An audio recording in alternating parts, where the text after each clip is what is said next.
Welcome to my channel. My name is Samuel Ronan, and I am running for Congress in Ohio's 1st Congressional District. And that is about all the more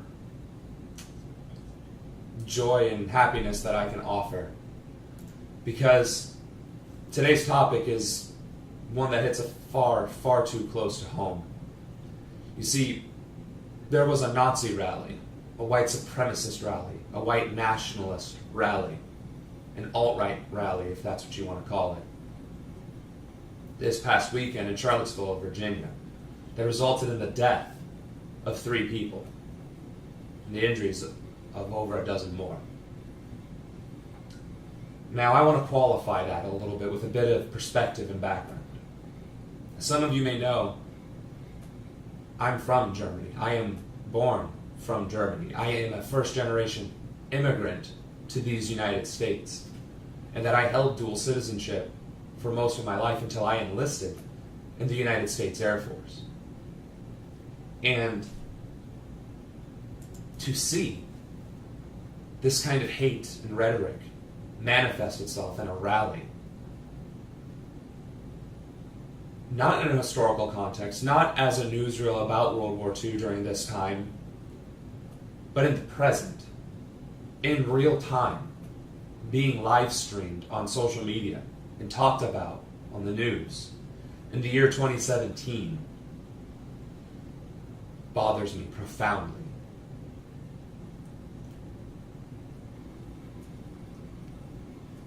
What I have trouble understanding is that this rally was even allowed to occur in the first place. Now, let me qualify that even further. People have a First Amendment right to free speech and to peacefully assemble. That is the oath I swore to protect and defend as a United States Airman. Nazis, white supremacists, ultranationalists, in any numbers, are never peaceful. They are intrinsically violent, aggressive, and seeking to carry out those same things. There can be no peaceful assembly when the entire purpose of that assemblage is to spew forth hate, vitriol, and to call for violence and action against other people. What's even more concerning is the response of law enforcement towards these demonstrators who were armed, who were aggressive, who were abrasive, and who in fact did surround and beat people of color on a university campus. One of whom drove a vehicle through a counter-protester, killing 3, injuring 19 more.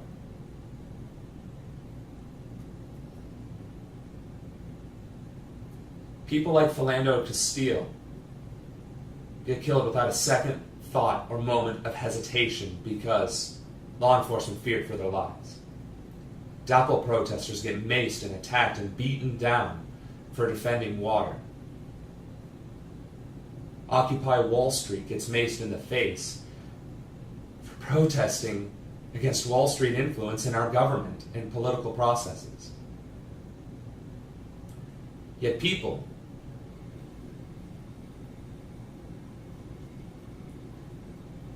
I think it's also important to mention the civil rights movement and the Vietnam War protesters, who were also treated with the same type of violence and abrasiveness that we're seeing today. Peaceful protesters, sit-ins, condemning racism and fighting for the desegregation of schools was met with violence, was met with beatings, was met with pepper spray and threats. Protesting the Vietnam War, the same thing. Beatings, macing, arrests, and threats. Buses getting bombed and set ablaze while people died, burning alive. That is the response peaceful protest gets in this country. But when the KKK assembles, or Nazis, or white supremacists, or the alt-right, they are treated with dignity, respect, and leniency from law enforcement, from many elected officials, and in fact, our fellow countrymen.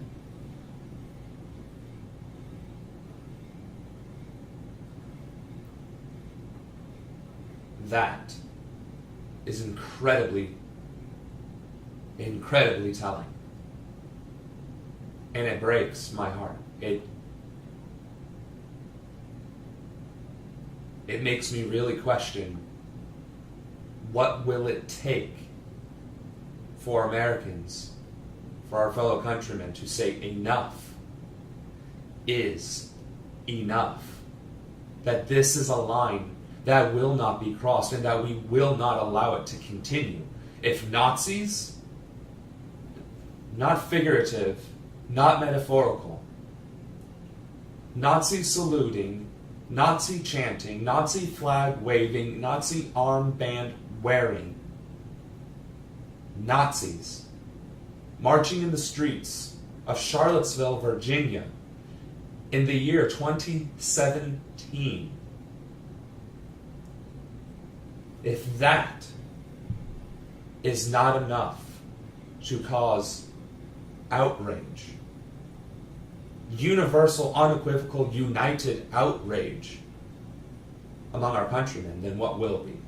What is a line that is too far, that cannot be crossed? As a German, I'm terrified to see the mistakes of history repeat themselves. As an American, I am appalled that there are those among us who would advocate, support, and participate in such a thing. And as a veteran, I am livid and disgusted at what I am seeing. We literally fought a world war against Nazis and fascists. And we continue to justify our engagement all across the globe to remove from power fascists, dictators, and genocidal maniacs. And the response here at home from the commander-in-chief is that the violence on all sides is deplorable, that it is.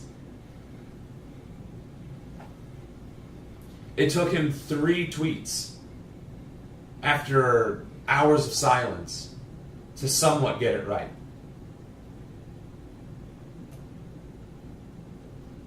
I'm sorry, but as I said before, the right to free speech and to peacefully assemble is a protected First Amendment right. But hate can never be peaceful.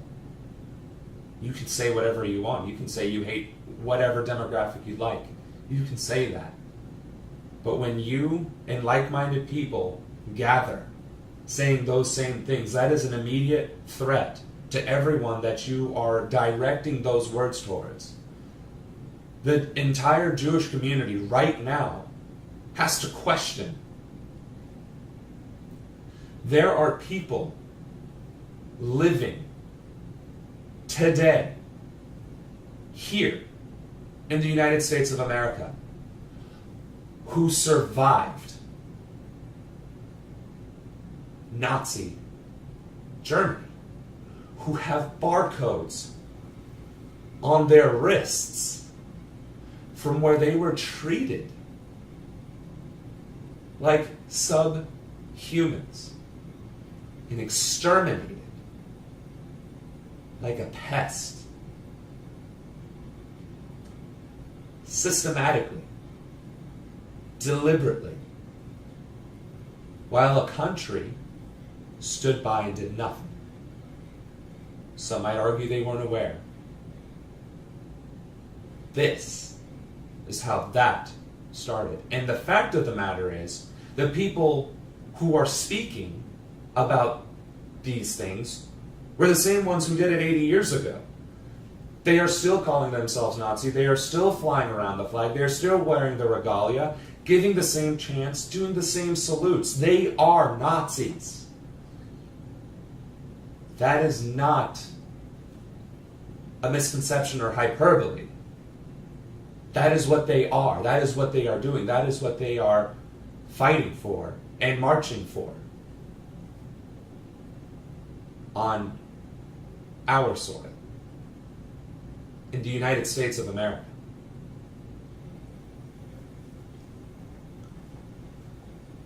I am ashamed that we are not universally and diametrically condemning these actions. But that's exactly why people like me, like Bernie Sanders, like many other men and women watching this and posting on social media and going to these counter-protests and going to the vigils, it's why people like us cannot, for 1 second, give up, be complacent, or stand idly by. Apparently, we've been doing too much of that. Apparently, we haven't been aggressive enough in preventing this from happening in the first place. Somewhere along the lines, we failed as a country when the second this ultra-right fascist rhetoric becomes normalized, it comes out of the woodwork. Within 8 months of the Trump presidency, we have Nazis, white supremacists, and ultranationalists marching openly in the streets and justifying their actions.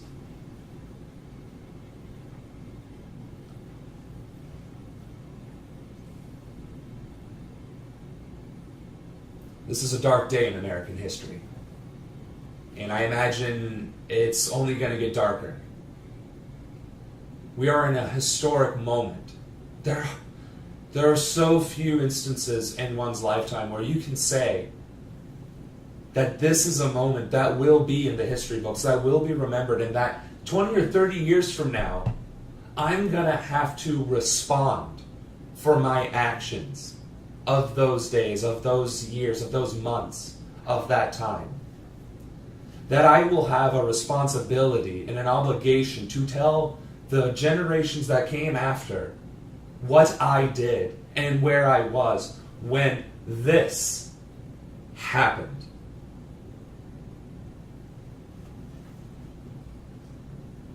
Now, when I was in high school, I always said that if I was alive in Nazi Germany, as a German citizen, that I would have always stood against this corruption and this hate and this vitriol, and that I would have done something about it, overtly or covertly, that I would have resisted Hitler and the rise of Nazism in Germany, that I would have done something to stop it, even if it meant losing my life.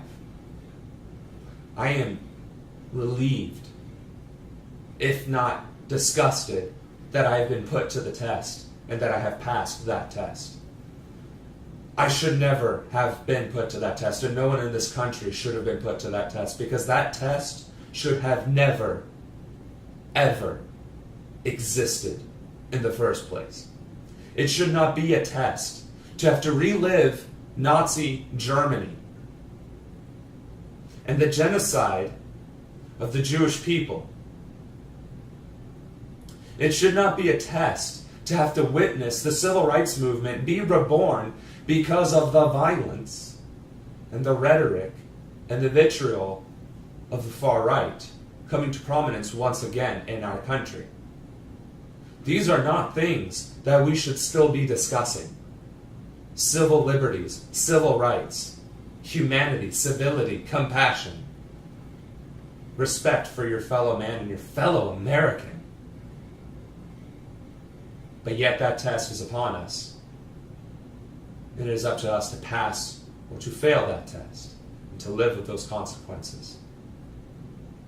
I will not tolerate, I will not stand for, and I will not condone this assemblage. I absolutely denounce white supremacy, white nationalism, Nazism. In the United States of America, I condemn it in its entirety. And I think those people should be held accountable for their actions and the results of their assemblage. Because their assemblage, I don't personally believe, is protected under peaceful assembly. Because again, assembling for hate and threatening violence through that message of hate and threatening violence is not peaceful.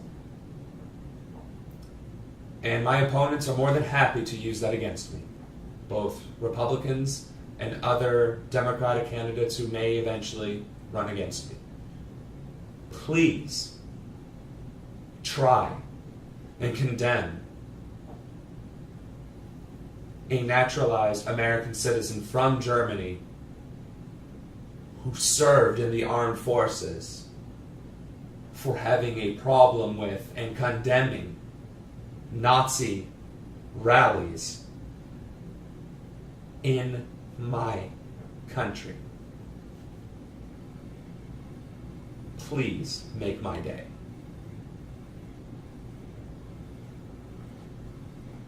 For those of you who have been defending the First Amendment and the free speech argument of these people, I hope you take my perspective into consideration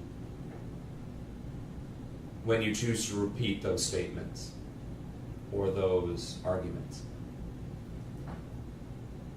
Because it comes awfully close to Nazi sympathizing. And quite frankly, there's enough cruelty and sorrow in this country that we do not need to proliferate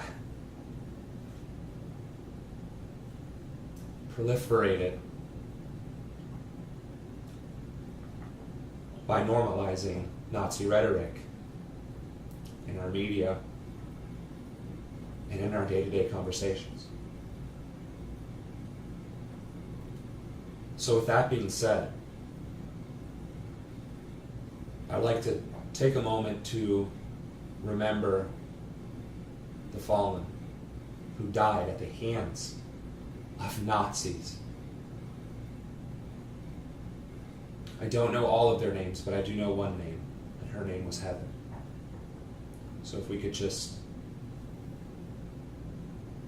moment of silence.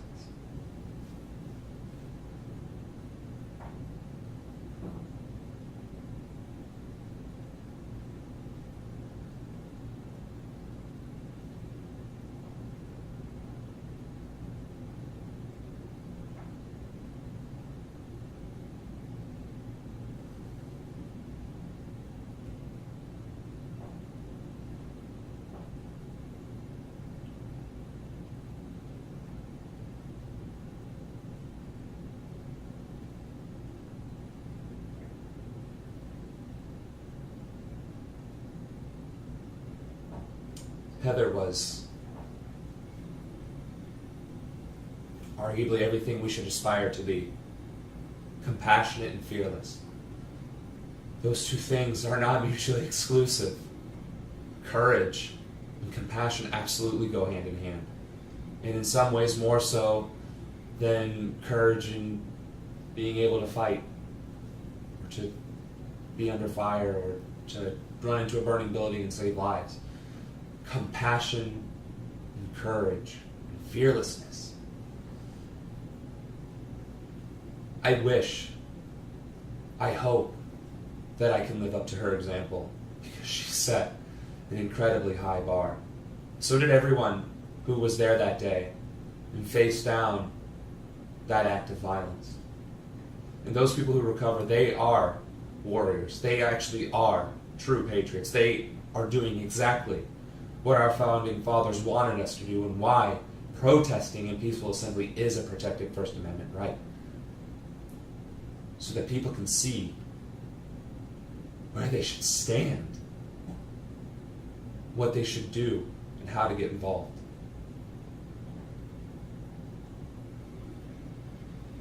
Hate is taught, ladies and gentlemen. So that means love and compassion can be taught as well. It's harder. It's harder to change the way someone thinks and feels and acts, but it can be done. And that's an important fact to know, even if it is a difficult one to pursue, because I know how I feel when I am faced with someone like this. I want to reach out to them and correct them and educate them on how their entire outlook on life is so wrong, so fundamentally backwards. But then they just continue to spew the filth and the hate, and I do not have the restraint or the emotional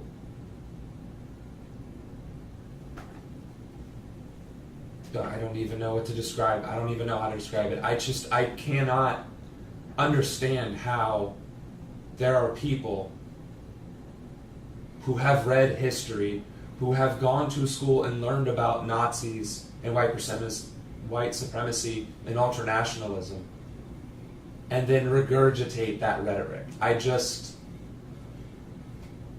You have studied history and you are still repeating it. So it is up to us. It is absolutely up to us, and we cannot be complacent. We cannot falter, and we certainly cannot fail in our efforts to change the way our society acts, thinks, and feels. We have to bring back compassion. We have to bring back togetherness and unity. We have to start organizing better. We have to start messaging better.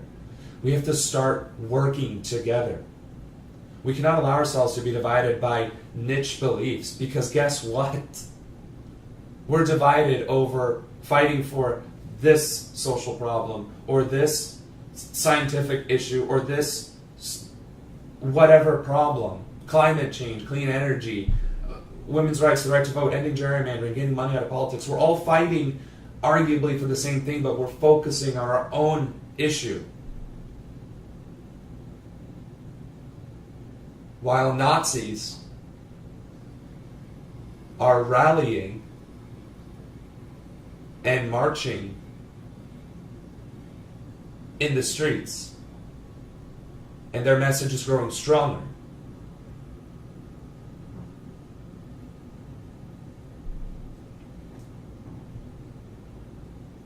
It's not even that we have to put our differences aside. We have to combine our efforts. Without unity, without victory, if we cannot pull together, at the very least, to combat Nazis marching in the streets openly, and what will it take for the left, for the progressives, for the entire populist left of the spectrum to unite? That's my question. This doesn't change my conviction for universal health care or universal education or fighting for a livable wage or improving the workforce or making it easier to go from school to work. It isn't changing my conviction about needing to transform to a clean energy program, fixing our taxes. None of that has changed. Fighting for women's rights, fighting for social justice, that hasn't changed. And I have not forgotten about North Korea and how we're trying to instigate World War III with them. I have not forgotten about the fact that we are invading Venezuela for whatever ridiculous reason. I have not forgotten about the atrocities being committed in the Middle East by our country, or the devastation that Syrians still feel. I haven't forgotten about ISIS. I haven't forgotten about terrorism.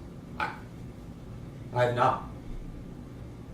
I'm fighting for, or against, as the case may be, all of these things, because they are all important. And you cannot have one without the other. You cannot combat extremism in the Middle East and focus all your attentions on that and then be shocked when universal health care doesn't happen or universal education.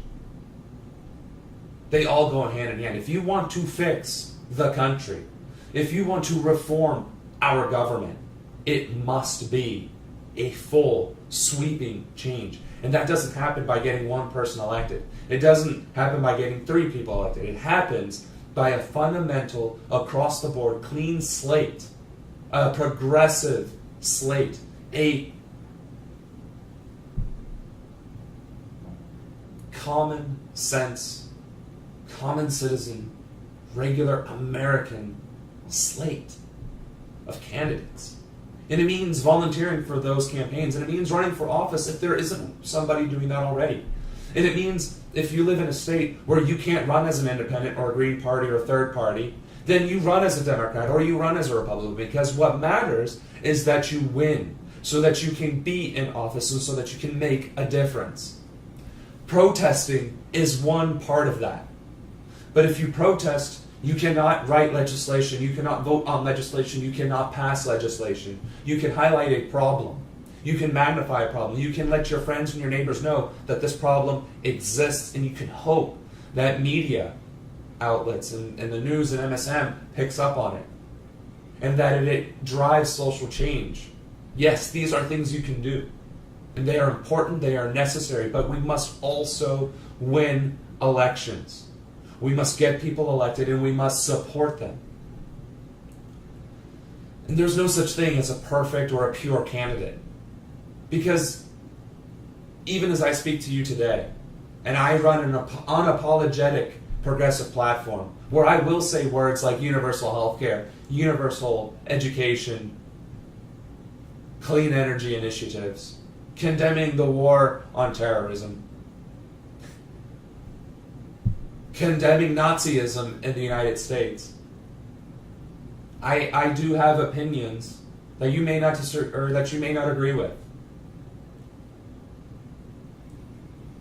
But that doesn't change the fact that I will fight for you in Congress, that in Capitol Hill, I will be one of the loudest, most aggressive voices for you, for my fellow countrymen, for the citizen, for just the regular Joe who has to work 40, 50, 60, 70 hours a week just to keep the lights on, because I am I am doing the same exact thing. In fact, earlier today, I had to go to work overtime because I would have gotten crushed on Monday if I'd gone into work and all of that extra work was waiting for me. I work 50, 60-hour weeks. I work overtime because if I don't, I can't keep the lights on. I know what it's like to have to choose between bills and food. I know what it's like to max out your credit card, clean out your bank account, and have to call someone for help so that you can eat or that you can keep the lights on. And I've helped my friends too in that similar situation. I know the value of an education. I know the value of healthcare, because while I was active duty, I got the full socialist basket in my lap. I basically got universal basic income in the form of BAH and BAS. I had universal health care. I had universal education. I have a GI Bill. I know that these things matter, that they will benefit every single man, woman, and child in this country, and that it will benefit those who are disenfranchised the most, the ones who are systemically oppressed, those who are treated with the least amount of respect in our country. Universal health care helps me, helps white Christians. Yes, it does. So does universal education, so does a livable wage. But it helps people of color the most. It helps our Islamic communities, our Jewish communities, our Black, Hispanic. It helps those who are kept under the thumb of our government, who has things in place to keep them out of the workforce, out of the school systems, and at a lower level of society. I have white privilege. I admit that. Even though I am an immigrant, I'm white. I get that. So I am obligated to use that strength and that privilege to fight for equality and equity. And that is exactly what I'm doing. We must all do that. Across demographics, across spectrums, across nationalities, we have to start working together and elevating each other as people, as human beings. I can't believe that that's too much to ask. It seems to be, because we're seeing hate and vitriol and division increase exponentially, even among our own circles. We're constantly at each other's throats. No, we have to do this. No, you're focusing on the wrong thing. No, healthcare is one thing, but education is far more important. There are Nazis marching in the streets of America in the year 2017. The President of the United States of America has not condemned them unequivocally. There are white supremacists in that administration making decisions for 318 million Americans.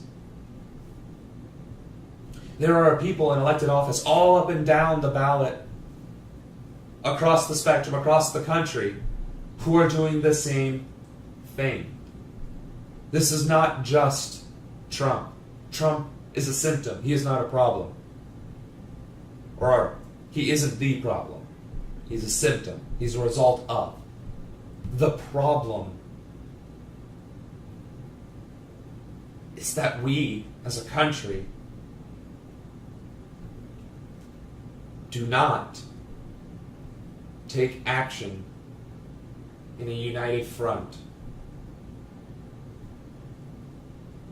when we feel that our voices aren't being heard, that we feel like our difference that we're trying to make is falling on deaf ears, or becoming ineffective, that our vote is weak, that our ability to protest is being ignored, that our petitions are being ignored. We allow ourselves to be disheartened instead of redoubling our efforts and combining those efforts.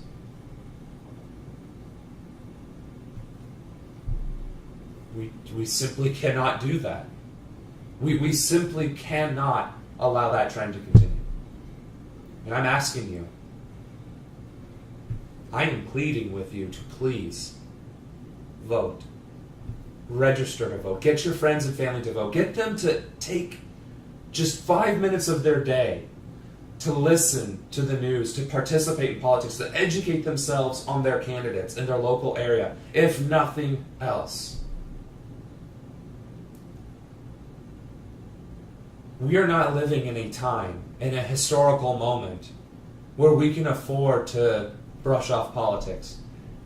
Politics isn't for me, it's just, it doesn't affect me, so, I never understood it.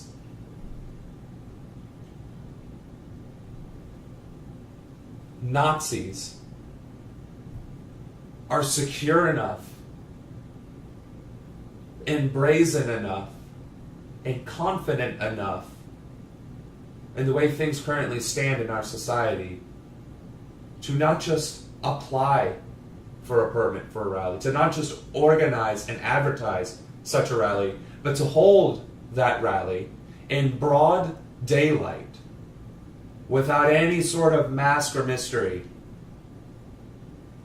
and spew their hate in public without any fear of reprisal, while law enforcement obliges and validates that no fear of reprisal.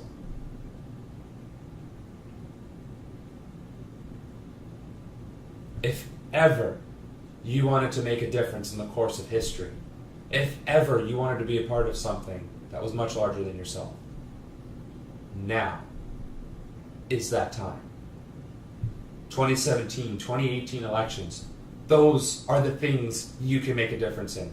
You can find out who your candidates are. You can support them. You can volunteer for them. You can phone bank for them. Or you can become one of them. You can run for office. I'm doing it and working full time. It can be done. It's not easy. It is many, many times frustrating, but it can be done. But there's so much you can do. Simply talking about it and getting your friends and family involved is more than what's been happening. And it's what's necessary. It's what's needed.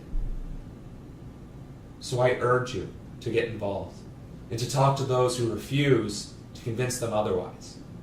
Guilt them. Bribe them. Hey, Billy, if you register to vote and you go knock on 20 doors, I will personally take you out this Saturday and buy you drinks. Sandy, you've been wanting this thing. I will get you this thing if you write your congressman, if you knock on a few doors. If that's what it takes, bribing your friends and family to get them active, do it. Because we cannot afford this very dangerous and terrifying trend that our country's taken. Fascism is on the rise and it is being implemented all across the country. We are becoming a police state slowly but surely. Law enforcement get to say, I fear for my life, and get away with murder all across the country. Not just in the South, not just in urban areas, all across the country. 1984 is upon us. George Orwell's dystopian future is upon us. The question is, are we going to allow it to continue or are we going to put a stop to it? Because we can put a stop to it. Make absolutely no mistake. We can put a stop to it. And we must. So, I don't know how long I just went on that. Normally I try and do 15, 20, 30 minutes on a topic and then I open it up to questions and answers. So, I think that's what I'll do now. So, let me pull this up and see what we got.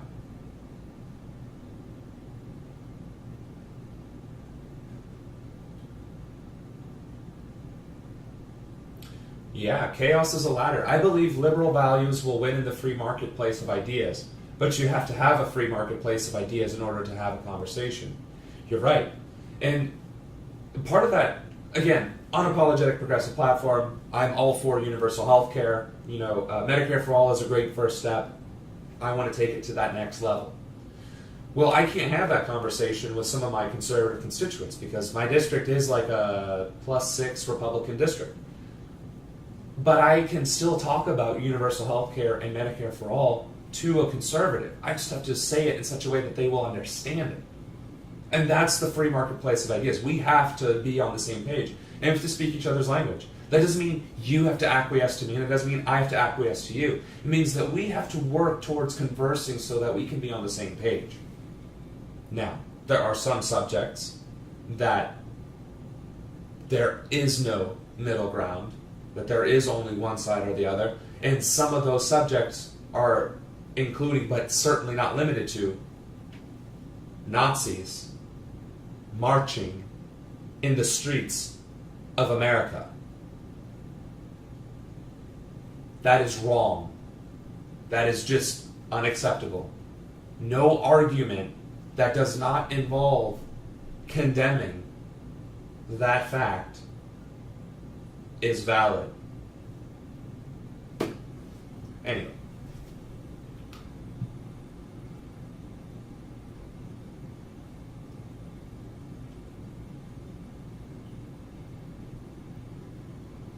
Let's see.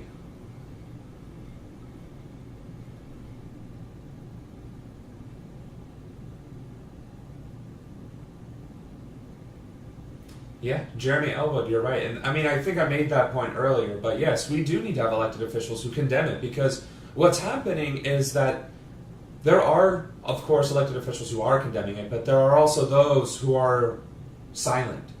and that number is growing. And then there are those who are even supporting it, and that number is growing, which is allowing it to be normalized in society. Now, we want to talk about things being normalized in society. Well, that also goes for good things, right? Like electricity didn't exist in society, and it only existed for the super wealthy, but then it became normalized in our society, and everybody has electricity. Same thing with water, same thing with plumbing, same thing with heat and insulation and having a house and a home that actually has 4 walls and windows. Same thing with the civil rights movement. It is now normalized for people of color to work in the workplace and to not drink from a separate water fountain. That isn't to say that there aren't strides that still need to be made, because clearly there are. And I am in no position to dictate or stipulate what those steps are, because I cannot possibly speak on the racism and the hate and the outrage and the vitriol that people of color in this country still to this day receive. But I can fight for it, I can defend for it, and I can absolutely proliferate that message. So it becomes normalized, so that we do have true equity and equality in our country. We need to normalize the good, not hate and discrimination and vitriol. We cannot normalize that.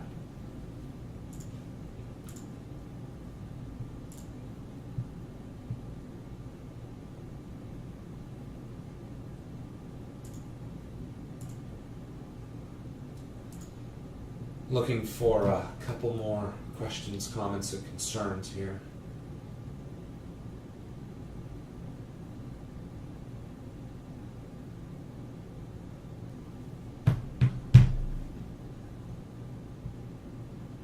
Okay, well, Call from Facebook asked, where at in Ohio? I'm from the Buffalo, and have friends in the Northwest and Central Ohio area. So, Ohio's first congressional district is in the Cincinnati area in Warren County. So it's southwest Ohio, kind of like along the... It's above the Kentucky border and the Ohio River. It's like the top left-hand corner of Cincinnati and then Warren County.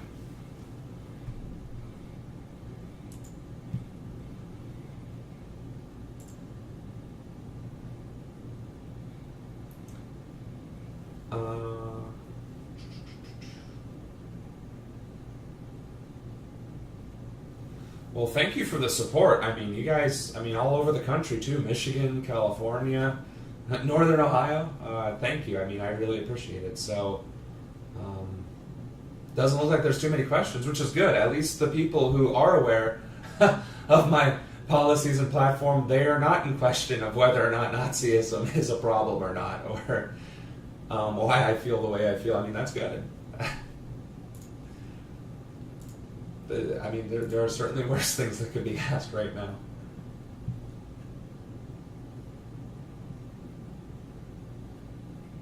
Right, so Jeremy, you're asking the tough question, and I think I brought it up. A hate group, you're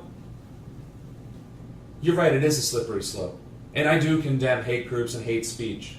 I think the hateful words themselves, that's protected under First Amendment. Absolutely. You can be an asshole. You can absolutely be a deplorable, despicable human being and spew whatever filth and hate you want on the internet, to your neighbors, out your window, to your cat, whatever. I won't enjoy protecting that freedom, but I will. Peaceful assembly, on the other hand, that is a clear definition. That is a very deliberately defined thing. That is a right to peacefully assemble. So, how do we define peaceful assemblage? Well, if you have a bunch of people with guns assembling, is that peaceful? Sure is. Or it can be. Just if you see people with guns in a group, that doesn't necessarily mean anything negative. Upon closer inspection, though, what do they talk about? Oh, this is a bunch of people with guns talking about clean energy and climate change. People with guns for climate change, or clean energy, right? Peaceful. Guns is just, they're people with guns for climate change. That same group, with signs or speeches armed on the street corner saying, "Death to black people, death to Jews, Heil Hitler, Blut and Boden," with the Sieg Heil salute. That is a threat. That is conveying violence, wanting to deliver violence. That if a person of color or of that descent were to walk by, their life, their safety would be in danger intrinsically because of the feeling and the emotion of what a groupthink mentality can cause. And because they are armed, and because they do feel this way, and because they are assembled. People are less likely to act out in violence by themselves than they are in a group. The gentleman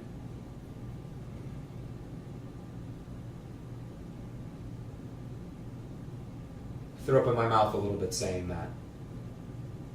The despicable human being who drove a Dodge Challenger through a crowd of counter-protesters who themselves were absolutely acting peacefully, if not angered, was only enabled and probably would have only acted as such because he was in a group of like-minded people who enabled that kind of action and rhetoric in the first place. That is the difference between peaceful assembly and a hate rally. And I would take measures to prevent that and to condemn it legally, if at all possible, and that there are precedents, legal precedents, where that has in fact happened. So that may not be a popular opinion. It may be opinion that can be used against me, but it exists in other countries, say Germany, where you are fined for uttering Nazi rhetoric because it is traitorous to not only the country, but also indicative of a violent genocidal act and group who carried out one of the most heinous and deliberate acts of genocide in human history. Why that same principle isn't applied here in the United States kind of baffles me. But that's because of the First Amendment, that the free speech aspect of it is where it comes into play. And again, I understand and respect the free speech part of it. The peaceful assembly part, I do not think applies. And I don't think it should apply.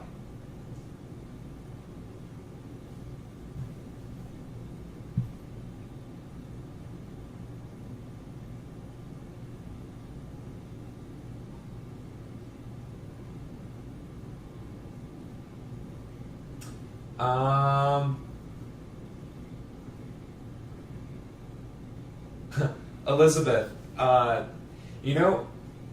the mayor could still endorse me. I mean, if de Blasio wants to endorse me, I mean, I can't tell him no, right? Free speech.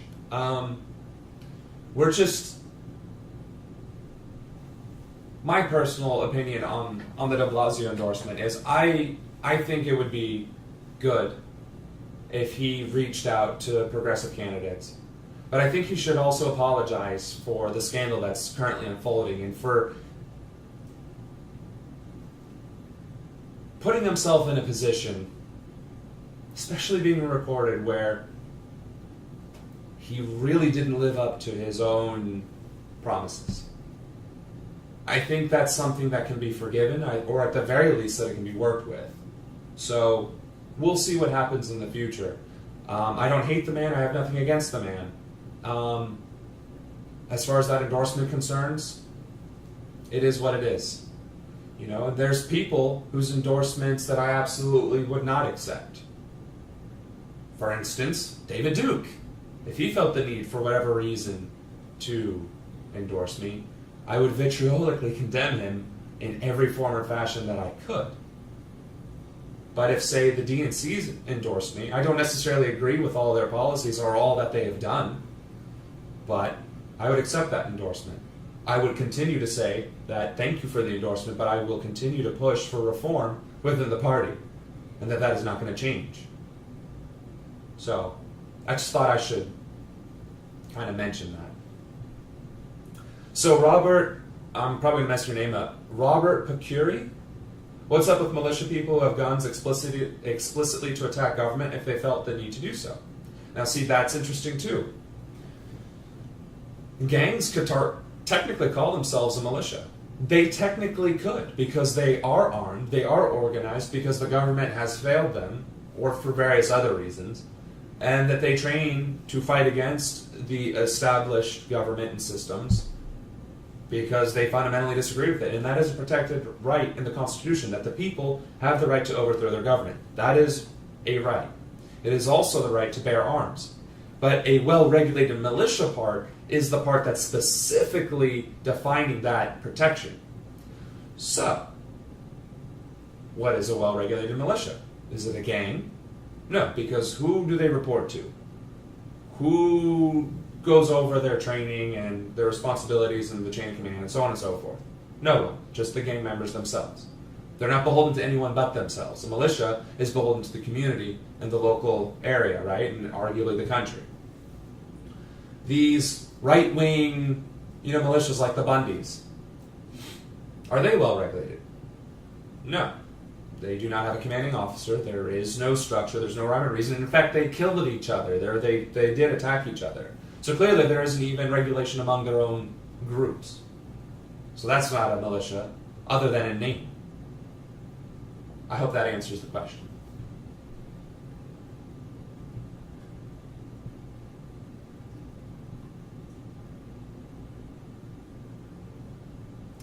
Jess, it is my intention to go to the Dayton Vigil tonight. There's several going on in Columbus and Cincinnati. It was just a question of, honestly, I debated doing my live stream from one of those vigils, actually. I mean, I honestly considered I should probably just do this vigil in Cincinnati, or the live stream from the vigil in Cincinnati, but I didn't want to feel like, I didn't want to give off the impression that I was taking advantage or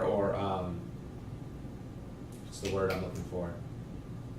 Benefiting from this tragedy, because all I want to do is highlight it. All I want to do is condemn it. And all I want to do is get people to understand that this is unacceptable, to do something about it. But yes, I have every intention of going to the Dayton Vigil. Thank you, Chaos is a Ladder. I hope I win in Ohio too. And hey, I'm glad I did a good job, Robert. I'm going to stick with Robert though, because I'm not even going to, I don't want to risk messing it up again.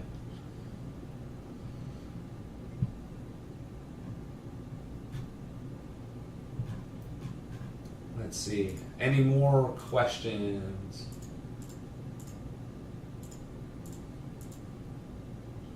Trying to go through the news feed here and find the posts and whatnot.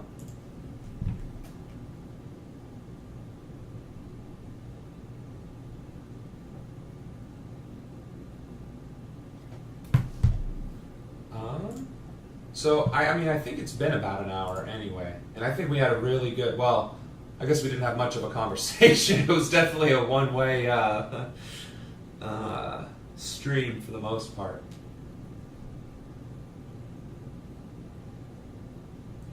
Yeah, Elizabeth, you don't have to go through all that. We're in contact with the political director, so, and the team, the campaign is discussing it, and we're in contact as well, so don't worry. What you could do, though, we've been wanting to reach out to Tulsi Gabbard and Bernie Sanders and his staffers, Ronan and all them too, so by all means, help us put together a list of contacts for the progressives that are currently elected. We would absolutely welcome that kind of assistance. I mean, please, if you want to do the research and the work, I'm not going to stop you there.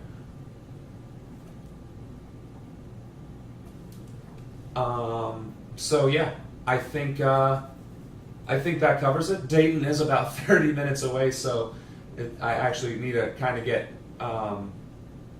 get ready and get dressed so I can head out there. So I think this sums it up. Again, my name is Samuel Ronan.